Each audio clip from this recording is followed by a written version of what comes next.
ગામ હેબતપુર, નાગરિકનું નામ છે શાર્દુલભાઈ કાનાભાઈ ભરવાડ. વર્ષ 2026. પ્રધાનમંત્રી સૂર્યઘર યોજના અંતર્ગત આ સોલર પાવર પ્લાન્ટ નાખવામાં આવ્યો છે. આ પેનલો 600 વોલ્ટની છે. મોનોબાયફેશિયલ ટોપકોન અત્યાધુનિક આ પેનલ છે, જે ઉપર નીચેથી બંને સાઈડથી જનરેશન થાય છે. બીજી વાત કે આ 6 કેવી છે, 10 પેનલ લાગેલી છે. હવે તમે જુઓ આ સ્ટ્રક્ચરની હાઈટ હું તમને થોડા દૂરથી બતાવું એટલે તમને ખ્યાલ આવશે.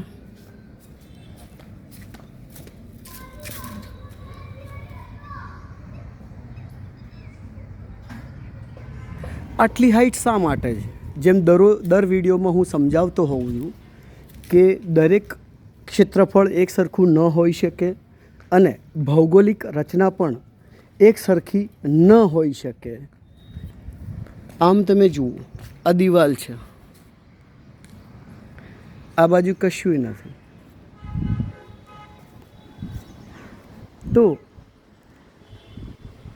જનરેશન પ્રોપર મળી રહે માટે જે ડિઝાઇન આવતી હોય તે પ્રમાણે સોલર નાખવામાં આવે છે. આ તમે જોઈ શકો છો, દરેક જગ્યાએ બુશિંગ લાગેલા છે, જેથી કરીને ઓટોમેટિક ક્લિનિંગ સિસ્ટમનું પાણી, વરસાદનું પાણી અથવા તો નાગરિક પોતે જાતે પેનલો ધોતા હોય તો તેનું પાણી આ સ્ટ્રક્ચરની અંદર જતું નથી, કારણ કે ત્યાં બધી જગ્યાએ બુશિંગ લાગેલા છે. આ તમે જોઈ શકો છો, દરેક જગ્યાએ બુશિંગ લાગેલા છે. હવે વાત કરીએ આપણે પાઇપોની. તમે જુઓ, આ સ્ટ્રક્ચર છે, બિલકુલ ડિઝાઇન અલગ છે આની, કારણ કે સ્ટ્રક્ચર ક્યારે ટકી રહે? જ્યારે એ હવાનું દબાણ સહન કરી શકે એ રીતનું બનાવવામાં આવે છે.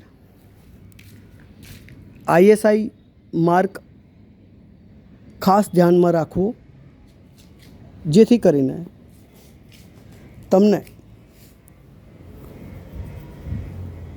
સોલર પાવર પ્લાન્ટ માટે જે પાઇપો વપરાય છે, આ તે પાઇપો છે.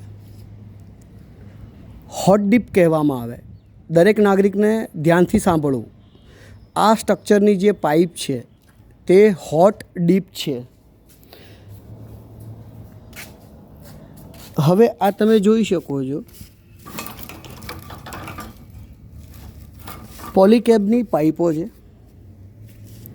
ISI માર્ક હોવો અત્યંત જરૂરી છે. આ સાથે નાગરિકને પ્રધાનમંત્રી સૂર્યઘર યોજના અંતર્ગત તમામ કામ પૂર્ણ થઈ ગયું છે. આવતીકાલે આ પાવર પ્લાન્ટ નાગરિકને સુપ્રત કરી દેવામાં આવશે. દરેક નાગરિકોને જણાવવાનું કે ખાનગી કંપનીઓની લોભામણી અને તેઓના દ્વારા બતાવવામાં આવતા ઉચ્ચ કોટીના સ્વપ્ન જોવા નહીં. તમારા ત્યાં સોલર પાવર પ્લાન્ટ લાગે છે તો 30 વર્ષની વોરંટી છે, તો 30 વર્ષ સ્ટ્રક્ચર ચાલવું જ જોઈએ. તમે જોઈ શકો છો, અહીંયા ઘણા બધા સોલર લાગ્યા છે. તમે સામે પણ જુઓ, સામે પણ સોલર લાગ્યું છે. ત્યાંની પાઇપો તમે જોઈ શકો છો, અહીંયા બાજુમાં પણ લાગેલી છે, ત્યાંની પણ પાઇપો તમે જોઈ શકો છો. બંને સાઈડથી છેડા ખુલ્લા છે અને પાઇપ એ નથી જે આપણે નાખી છે. તમે જોઈ શકો છો બંનેનો તફાવત.